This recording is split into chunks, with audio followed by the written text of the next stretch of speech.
से यही अपील करना चाहती हूँ, अगर समाज के लिए कोई अच्छा काम कर रहा है, उसको रुकावट बनने की बजाय उस बंदे को सामने लेके आना चाहिए, तो जो और लोग ऐसे सामने आए। ऐसा हो नहीं सकता, ना ही हमने कभी देखा है। नमस्कार दोस्तों, फैक्ट टाइम में आपका स्वागत है। मैं हूं आपके साथ विशाल बजाज। रियल फैक्ट जान रहे हैं सेंट डॉक्टर गुरमीत राम रहीम सिंह इंसा जी के बारे में, डेरा सच्चा सौदा के बारे में, समाज क्या कहता है आज उनके बारे में जानते हैं, डायरेक्ट बातचीत करते हैं लोगों से। नमस्कार मैम। नमस्कार जी। क्या नाम है? मेरा नाम अनीता मिड्डा है। मैम क्या करते हो आप? मैं सोशल वर्कर हूँ एंड हाउस मेकर। मैम डेरा सच्चा सौदा के बारे में आपसे जानना चाहूँगा। सेंट डॉक्टर गुरमीत राम रहीम सिंह इंसा जी के बारे में क्या जानते हैं आप? डेरा सच्चा सौदा के बारे में क्या जानते हैं, क्या कहना चाहेंगे?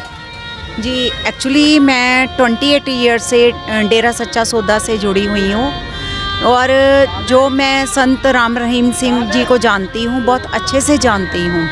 वो एकदम जैसे हमें एकदम सेफ़ एरिया जैसे कि लगता है, डेरा जाते हैं, वाइब्स जैसे पॉजिटिव वाइब्स आती हैं। उनकी जो शिक्षा होती है, जो हम कहने सुनने से जो परे हैं, जो मेरे बच्चे आज की डेट में हैं, बेटी डॉक्टर है एंड बेटा बिजनेसमैन है एंड जैसे आजकल की दुनिया में नशा इतना चल रहा है, उससे भी बहुत दूर हैं काफ़ी। तो हमें तो जो मिला है डेरे से है, जो भी हमने शिक्षा पाई है, बच्चों को आगे दी है, संस्कार दिए हैं। मुझे नहीं लगता था वो एक माँ बन के मैं ऐसे संस्कार दे सकती थी जो हमें डेरा सच्चा सौदा से संत राम रहीम सिंह जी ने दिया है। मैम जैसा कि अभी आपने बताया कि आप 28 ईयर से डेरा सच्चा सौदा में जा रहे हो, तो अगर हम उससे पहले की बात करें, 28 ईयर से पहले आपकी ज़िंदगी कैसी थी, आपकी लाइफ कैसी थी, आपके परिवार का माहौल किस तरह का होता था, और डेरा से जुड़ने के बाद आपके परिवार में, आपकी लाइफ में क्या चेंजेस आए? जी, एक्चुअली जब मेरी रिंग सेरेमनी हुई तो मेरे को पता चला कि डेरा सच्चा सौदा क्या है। पहले उससे पहले मेरे को नहीं मालूम था। मैं जैसे शिव की वो पूजा करते थे, ऐसे मूर्ति पूजा में हम लोग थे, तो थोड़ा जैसे वो पाखंड वगैरह भी थोड़ा सा होता है, लेकिन इसमें मेरे को आकर एकदम बहुत ही अच्छी वाइब्स मिली। एक तो सिंपल, जो कि कोई सादगी में जो है कि सिंपलिसिटी सबसे ज़्यादा अच्छा लगा, और कोई दिखावा नहीं। एंड मेरे जो इन लॉज हैं वो मस्ताना जी के टाइम से जुड़े हुए हैं, यानी कि 3 पीढ़ियों से हमारे चलते आ रहे हैं। तो हमें बहुत ही अच्छा लगा, एकदम कोई दिखावा नहीं, कोई कुछ नहीं है। तो रीत रिवाज जो है, सिंपलिसिटी, जैसे पिताजी ने बोला था कि दहेज के बारे, डोरी के बारे, उनको भी हम फॉलो करते हैं कि नहीं जी, हमारे बच्चे भी इतने सेफ होते हैं। आधी रात को भी बच्चे, जैसे बेटी है मेरी खुद की डॉटर है, जैसे रात को भी हम सेवा करते हैं तो एकदम सेफली, जैसे प्रेमी भाई हैं वो भी बड़ी रिस्पेक्ट देते हैं।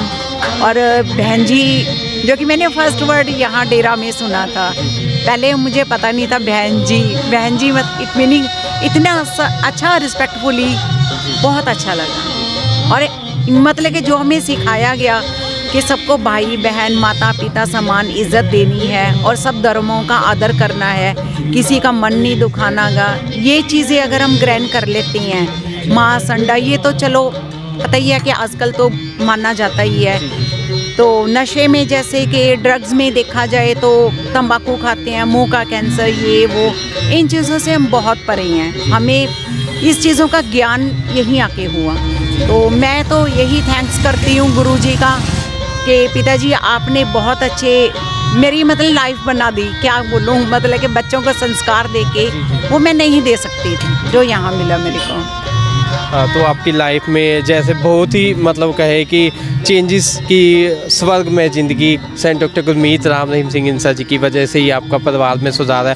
तो मैम आपसे वो जानना चाहूँगा कि डेरा में काफ़ी लोग जाते हैं, लाखों करोड़ों की तादाद में लोग वहाँ पर जाते हैं, तो गुरुजी का वहाँ पर जो लोग वहाँ जाते हैं, श्रद्धालु वहाँ जाते हैं, उनके साथ किस तरह का व्यवहार रहता है, किस तरह का मतलब उनका बोलने चालने का, स्पेशली महिलाओं के साथ किस तरह का रवैया रहता है? महिलाओं के साथ तो बहुत, इवन महिलाओं क्या कोई भी बंदा होता है वहाँ पे बहुत ही रिस्पेक्टफुली बात करते हैं। एक तो देखो जैसे गुरुजी होते हैं वो तो एक चरण स्पर्श भी नहीं करने देते, और इतने प्यार से बेटा बेटा करके बोलती हैं। अगर आप 20 साल बाद भी जाते हो ना उनके सामने, वो एक नज़र में पहचान लेती हैं। उनकी नज़र भी इतनी तेज़ है। एंड क्या बोलें कि क्या एक जैसे माता पिता बंधु सखा वही हमारे हैं। तो बहुत ही हमें तो रिस्पेक्ट मिली है हमारे बच्चों को, और उनको इतना भी याद रहता है कि ये बच्चे का नाम, इतने सालों के बाद भी उनको याद रहता है इस बच्चे का नाम ये है। और इतनी ब्लेसिंग देते हैं, एक जैसे गुरु होता है, पिता होता है, क्या परमात्मा होता है, हमें वैसी वाइब्स आती हैं, ब्लेसिंग मिलती है।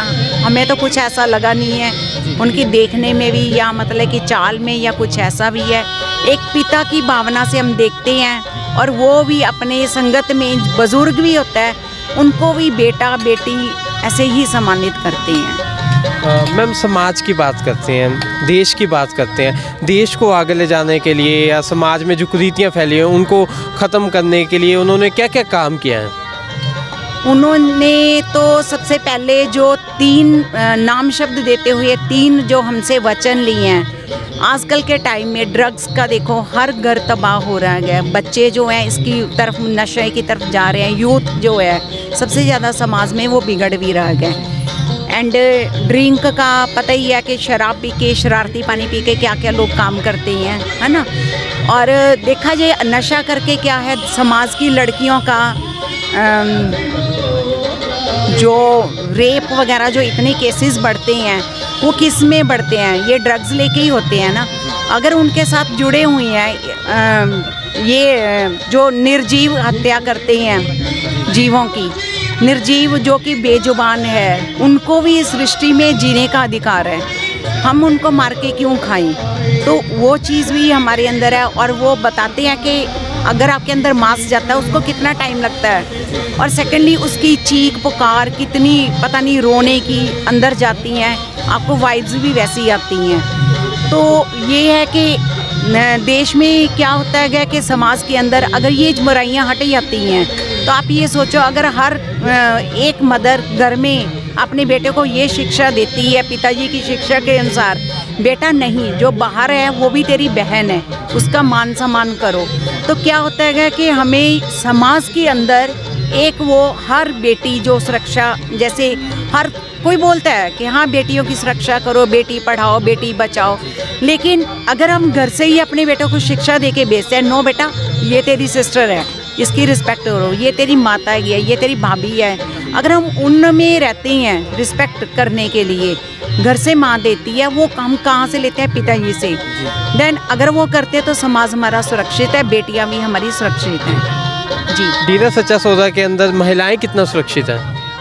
महिलाएं तो क्या बताऊं, मैंने बताया ना कि रात को 12 बजे क्या 2 बजे भी अगर लेडीज़ निकलती हैं तो भी सुरक्षित है। हर भाई वहाँ पे पैरे पे होते हैं, वो उसकी हेल्प करते हैं, कुछ भी किसी तरह की ज़रूरत हो वो हर प्रोवाइड करके देती हैं। तो पूरा ऐसा तो हमने कभी भी देखा भी नहीं है, और पूरी रिस्पेक्ट मिली है। कभी वो ऐसे तो बाहर की दुनिया में भी नहीं इतनी हमें वो सुरक्षित मिली जो हमें करते हैं। जैसे हम घर से बाहर भी निकलते हैं, आप 10 बजे के बाद आप नहीं निकल सकते। एक जो डेरे के अंदर आप चाहे 12 बजे 2 बजे भी निकलते हो तो भी आपकी पहरेदारी होती है। मैम, देखा जाए लगभग 4 साल हो चुके हैं वो समाज के बीच नहीं है, तो समाज पर इस चीज़ का क्या इम्पैक्ट पड़ रहा है? जी, समाज पर देखो जो करने वाले काम हैं, जो सत्संगी है वो तो अपने काम किए जा रहे हैं, है ना, लेकिन है तो वो हमारे अंगसंगी हैं, हमारे साथ ही हैं। मे बी वो अपने टाइम से जो उनको ठीक लगा उन्होंने वो काम किया अपना। उन्होंने बहुत से काम किए हैं। वैश्या को जब वो उन्होंने करके शादियां करी हैं, है ना, वैश्या का किया है। एंड जितने भी समाज में बुरी रीत है, दहेज ना लेना, पाखंडों में ना पड़ना, बहू बेटियां अपना बहू ना समझ के बेटी मानो उनको, है ना, तो ये चीज़ें उन्होंने सुधार की हैं। लेकिन समाज के अंदर ना होके भी हमारे दिल के अंदर तो वैसे ही है। हम भी 10 लोगों को यही समझाएंगे कि हाँ भी समाज के अंदर भी एक मैसेज देंगे। अगर कोई संत महात्मा कोई कुरीतियाँ दूर कर रहा है, उसको वैसे सोशल वर्कर है, एज अ सोशल वर्कर वो काम भी कर रही हैं, तो ऐसे बंदों को तंग भी किया जाता है। बहुत सी बुराइयां आती हैं रास्ते में रोकने के लिए, तो मे बी सब पता ही है सबका क्या है, किसका रोल है। ओके, लास्ट में आप हमारे माध्यम से गवर्नमेंट से क्या अपील करना चाहेंगे? जी, मैं गवर्नमेंट से यही अपील करना चाहती हूँ, अगर समाज के लिए कोई अच्छा काम कर रहा है, उसको रुकावट बनने की बजाय उस बंदे को सामने लेके आना चाहिए, तो जो और लोग ऐसे सामने आए। ऐसा हो नहीं सकता, ना ही हमने कभी देखा है। समाज में जो अच्छे काम कर रहा है, सोसाइटी के लिए कर रहा है, उसको आगे से आगे लेके आना चाहिए। उल्टा रिस्पेक्टफुली उसको उठा के और आगे लेकर जाना चाहिए, ना कि उसके ऊपर तोहमत लगा के उसको पीछे करना चाहिए। Thank you so much ma'am. तो ये हमारे साथ मैम थे जो लास्ट 28 ईयर से डेरा सच्चा सौदा के साथ जुड़े हुए हैं। आज भी वो डेरा सच्चा सौदा में जा रहे हैं कि किस तरह इनका कहना है कि डेरा के साथ जुड़ने के बाद, गुरुजी की टीचिंग्स लेने के बाद इनकी ज़िंदगी बहुत ही अच्छी, इनकी लाइफ गुजर रही है। और ये लोग आज मांग कर रहे हैं सेंट डॉक्टर गुरमीत राम रहीम सिंह इंसा जी की। आज उनकी समाज को बहुत ज़रूरत है, पूरे देश को उनकी बहुत ज़रूरत है, उनकी टीचिंग्स की बहुत ज़्यादा ज़रूरत है। आपके क्या विचार हैं, हमें वीडियो के नीचे ज़रूर कमेंट करके बताएं। सच का साथ देने के लिए इस चैनल को जरूर सब्सक्राइब करें। देखते रहे, जुड़े रहे द फैक्ट के साथ। धन्यवाद।